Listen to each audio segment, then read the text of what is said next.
مولاي صل وسلم دائما أبدا على حبيبك خير الخلق كلهم مولاي صل وسلم دائما أبدا على حبيبك. الرحمن الرحيم. Assalamualaikum warahmatullahi wabarakatuh. Alhamdulillahi wa kafa wassalatu wassalamu ala nabiyil mustafa wa ala alihi wa sahbihi wa man wafa ma ba'd. Rabbi syrah li sadri wa yassir li amri wa hlul 'uqdatam min lisani yafqahu qawli. Ikhwani wa akhwati rahimakumullah. Alhamdulillah pada kesempatan kali ini kita bisa melanjutkan tadabbur kita ayat Allah Subhanahu wa taala. Insyaallah kita akan melanjutkan tadabbur kita di surat Ali Imran ayat yang ke-20. A'udzubillahi minasyaitonir rajim. فَإِنْ حَاجُّوكَ فَقُلْ أَسْلَمْتُ وَجْهِيَ لِلَّهِ وَمَنِ اتَّبَعَنِ وَقُلْ لِلَّذِينَ أُوتُوا الْكِتَابَ وَالْأُمِّيِّينَ أَأَسْلَمْتُمْ فَإِنْ أَسْلَمُوا فَقَدِ اهْتَدَوْا وَإِنْ تَوَلَّوْا فَإِنَّمَا عَلَيْكَ الْبَلَاغُ وَاللَّهُ بَصِيرٌ بِالْعِبَادِ. Ayat ini masih meneruskan, maka diawali dengan huruf fa yang artinya akibat atau lanjutan dari ayat sebelumnya. Ayat sebelumnya Allah membicarakan, atau ayat ini membicarakan innad-dina 'indallahil Islam, bahwa agama yang legal, agama yang diakui, agama yang tersempurna di sisi Allah Subhanahu wa taala hanyalah agama Islam. Lalu tidak semua manusia itu menerima ketetapan ini, tidak menerima seluruh syariat yang Allah turunkan kepada kita. Maka fa in hajuka ya Muhammad fa maka. Jadi ketika Allah sudah memiliki satu garis tetap dalam syariatnya bahwa innad-dina 'indallahil Islam, agama yang diakui oleh Allah ya hanya agama Islam gitu. Namun nanti tetap saja ada manusia, ada orang-orang yang tidak terima dengan statement ini. Selalu ada orang yang membantah. Bahkan sekarang itu lebih jelas, lebih cetrol. Bagaimana ada orang yang mengatakan semua agama itu sama? Allah sudah singgung 14 abad yang lalu dalam Al-Quran ini. Fa in hajuka ya Muhammad, maka in jika. Jadi in itu ada kemungkinan terjadi, ada kemungkinan tidak terjadi. Dan sekarang terjadi. Jadi ketika ada orang yang haju, artinya orang membantah. Ada orang yang menjadikan dirinya itu membantah atau menyangkal apa yang Allah sudah firmankan di dalam ayat sebelumnya itu. Jadi kalau ada orang yang tidak menerima dengan ketetapan Al-Quran, yaitu dari Allah Subhanahu wa ta'ala ini, bagaimana cara kita menyikapi gitu. Dan Rasulullah saat itu pun diberikan panduan ini. Jadi fa'in hajuka, ka di situ maksudnya adalah Rasulullah sallallahu alaihi wasallam.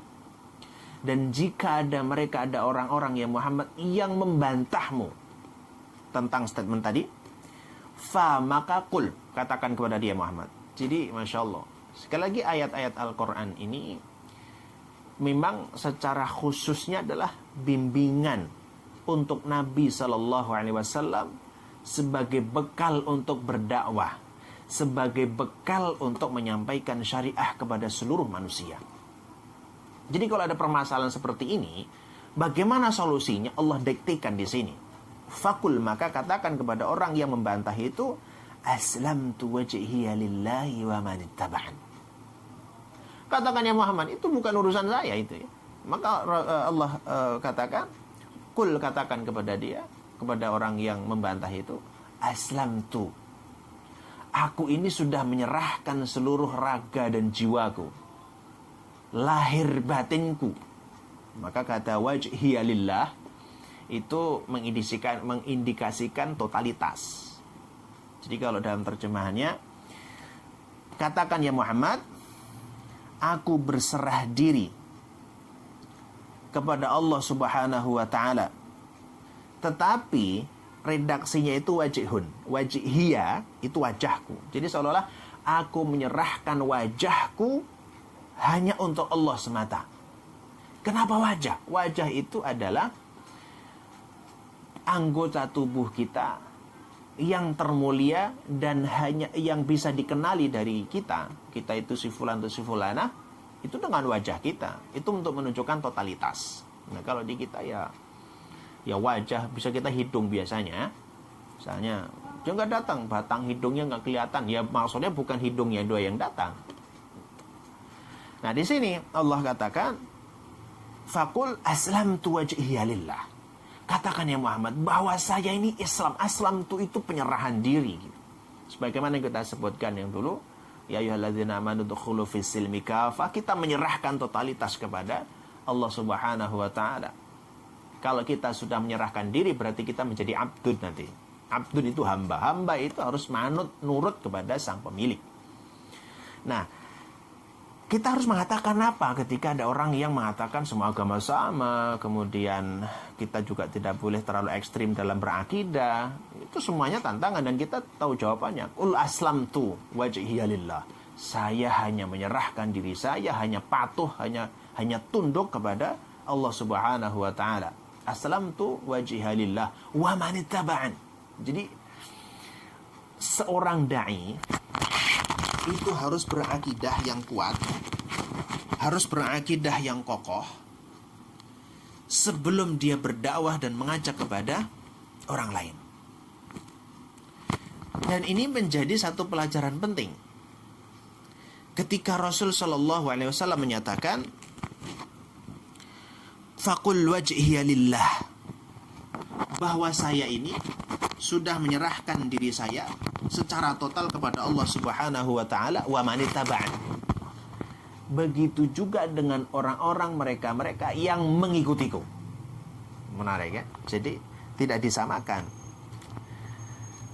Artinya Rasul terlebih dahulu yang menyerahkan diri kepada Allah Subhanahu wa taala, barulah nanti mengajarkan kepada orang untuk berserah diri secara total juga kepada Allah.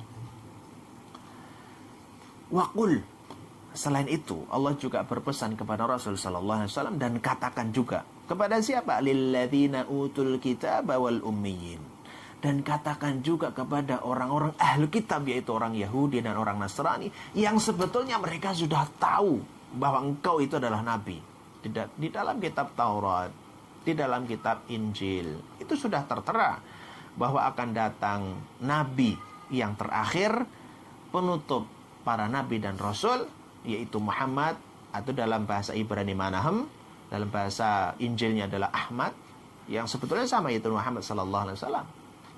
Maka kata Allah SWT, Faqul, maka katakan lilladzina utul kitaba wal ummiyin, katakan, sampaikan kepada orang Yahudi, orang Nasrani, ahlul kitab itu, wal ummiyin.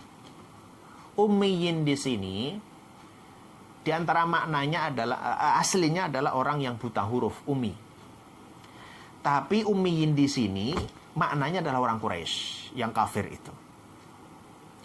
Jadi Allah berpesan, ya Muhammad, sampaikan kepada orang Yahudi, sampaikan kepada orang Nasrani, sampaikan kepada kafir Quraisy, kafir siapapun, tanya kepada dia, aslamtum? Apakah kalian sudah Islam? Apa kalian sudah berserah diri? Menarik ya. Tadi diawali dengan fa in hajuka faqul aslamtu. Kemudian Allah katakan aslamtu. Mematahkan semua bantahan-bantahan, mematahkan semua argumentasinya. Kan tadi ketika ayat sebelum mengatakan bahwa agama yang diakui oleh Allah hanyalah agama Islam. Kemudian dia menyerang dengan dalil-dalil mereka. Mereka membantah dengan argumentasi mereka. Mereka mengatakan bahwa agama yang paling sempurna, agama mereka yang paling bagus dan seterusnya. Allah cukup katakan, aslamtum. Sudahkah kamu itu berserah diri kepada Tuhanmu? Selesai. Dalil apapun akan rusak itu. Karena ketika dia mengatakan diri, saya sudah berserah diri kepada Allah, gak mungkin dia menafsirkan sesuatu sekehendaknya. Jadi aslamtum, sudahkah kamu berserah diri? Aslamtum. famaka in aslamu, jika mereka itu sudah menyerahkan diri, sudah muslim, sudah Islam, faqad ihtadaw, maka sesungguhnya dia sudah mendapatkan hidayah. Ini menarik ya. Kenapa ditanya tentang keislaman? Karena bisa jadi yang mengatakan bahwa ada agama lain yang benar selain agama Islam, tidak hanya orang kafir yang mengatakan itu, tapi mereka juga yang sudah menyatakan diri orang Islam, tapi masih mengakui, masih meyakini adanya agama selain agama Islam. Tanya saya bersama dia, Islam tuh, kamu beneran sudah Islam? Islam itu nggak seperti ini gitu. Harus tegas. Sa'in aslamu faqad ihtadaw. Jika mereka sudah Islam, sudah menyerahkan dirinya kepada Allah SWT, faqad ihtadaw, maka dia telah mendapatkan hidayah. Wa in tawallaw, tapi kalau dia ternyata berpaling dari syariat, berpaling dari aturan Allah, berpaling dari Islam ini, fa innama 'alaikal balagh. Sesungguhnya kamu itu ya Muhammad, balagh, hanya penyampai risalah saja. Dan tidak ada beban bagimu, tidak ada kesalahan bagimu ketika dia tetap kafir dan tetap menolak ajakanmu itu. Kamu itu balagh. Maka Nabi itu hanya penyampai risalah dan tidak bisa menentukan orang itu mendapatkan hidayah. Tidak ada orientasi atau tidak ada kekuasaan untuk menguasai seseorang, untuk memaksa seseorang untuk menjadikan orang itu menjadi muslim. Jadi Rasul itu hanya penyampai. Dan inilah yang pernah ditegur oleh Allah Subhanahu wa taala ketika Rasulullah sangat menginginkan pamannya yaitu Abu Thalib masuk Islam. Saya mengatakan, ya Allah, ini pamanku, dia yang menjagaku, dia yang melindungi dan seterusnya. Dan Rasul sangat ingin memberikan hidayah kepada dia. Allah kemudian menegur, innaka la tahdi man ahbabta walakinallaha yahdi man yasha. Ya Muhammad, kamu itu tidak akan bisa memberikan hidayah walaupun kepada siapapun yang kamu cintai, karena hidayah itu hak prerogatif Allah Subhanahu wa taala. Itu haknya Allah semata. Jadi fa in aslamu faqad ihtadaw wa in tawallaw fa innama, adapun kamu alaika, atasmu, kewajibanmu ya Muhammad, al-balagh, hanya menyampaikan. Wallahu basirun bil ibad, dan Allah Subhanahu wa taala Maha melihat, Maha menyaksikan, Maha memperhatikan bil ibad, kepada hamba-hamba Allah yang taat. Dalam Al-Qur'an itu abad itu hamba. Tapi kalau dijamakkan ada dua, ada ibad, ada abid gitu ya. Kalau Allah menggunakan ibad, itu artinya orang-orang yang melakukan kebaikan. Kalau abid, itu adalah orang-orang yang bermaksiat. Artinya bahwa Allah Subhanahu wa taala melihat siapa di antara hamba Allah, siapa di antara manusia yang taat kepada Allah, siapa yang Islam, siapa yang Muslim. Dan Allah Maha mengetahui apa yang mereka lakukan. Keyakinan itu apakah betul-betul yakin guna diimplementasikan dalam perbuatan, atau hanya sekedar pengakuan status tanpa makna, status tanpa amal, status tanpa keimanan yang kokoh. Baik, Bapak Ibu yang dirahmati Allah, ayat ini seolah-olah merupakan implementasi dari bentuk keyakinan inatina indallahil Islam. Kalau kita mengaku bahwa Islam itu satu-satunya agama yang diakui oleh Allah Subhanahu wa taala, maka harus selalu kita jaga dan tidak terpengaruh dengan apapun. Bahkan kita harus mengatakan bahwa saya sudah berserah diri kepada Allah secara total dan tidak bisa digoyahkan dengan apapun. Itulah beragama yang baik. Dan adapun disinggung tentang kita harus mengatakan kepada orang kafir, terutama Yahudi, Nasrani, dan orang-orang kafir yang lainnya, Aslamtum, sudahkah kalian beriman? Sudahkah kalian berislam? Maksudnya adalah dakwah. Kalau Anda belum mengenal Islam, yuk saya kenalkan. Kalau Anda sudah tertarik, yuk kita ajak masuk Islam. Kalaupun dia sudah muslim, muslimah, tapi belum menjalankan syariat dengan sempurna, yuk kita pandu, kemudian dia menjadi seorang muslim yang taat, yang kafah secara muslimnya. Saya kira itu yang dapat saya sampaikan dari ayat ini. Jadi pelajaran yang dapat kita ambil adalah implementasi dari bentuk agama ini tidak hanya sebatas keyakinan, tapi juga adanya amal soleh yang mengokohkan keimanan kita, yang membuat keimanan kita diterima oleh Allah Subhanahu wa taala. Hadanallahu wa iyyakum. Subhanakallahumma bihamdika asyhadu an la ilaha illa anta astaghfiruka wa atubu ilaik. Assalamualaikum warahmatullahi wabarakatuh.